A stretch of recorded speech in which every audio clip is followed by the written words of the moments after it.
How does a solid steel rod become a perfect shape? A spinning rod metal, one sharp cutting tool, and a precision measuring in microns. But what really happens inside a lathe machine? Let's find out. Hello everyone, welcome to Jack of Engineering YouTube channel. Let's understand the working principle of lathe machine. Here you can see the few parts of the lathe machine, and a lathe machine removes unwanted metal by rotating the working piece with a stationary cutting tool gradually shape into a desired profile. The main mechanism of the lathe machine are include rotation, cutting and chips removal. The chuck grips the workpiece and rotate it at high speed.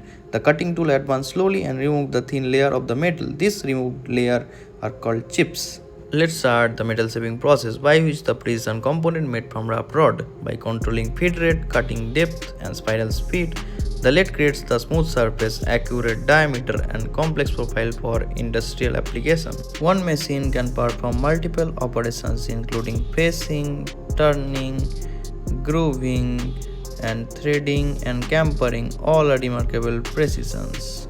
The lathe machine components are used in every industries, and their components are like finished shafts, bolts, bearing, roller and automotive parts are used in automobile, aerospace, manufacturing, power plant and heavy industrial application. The secret is precision. Every perfect metal component begins with perfect machining.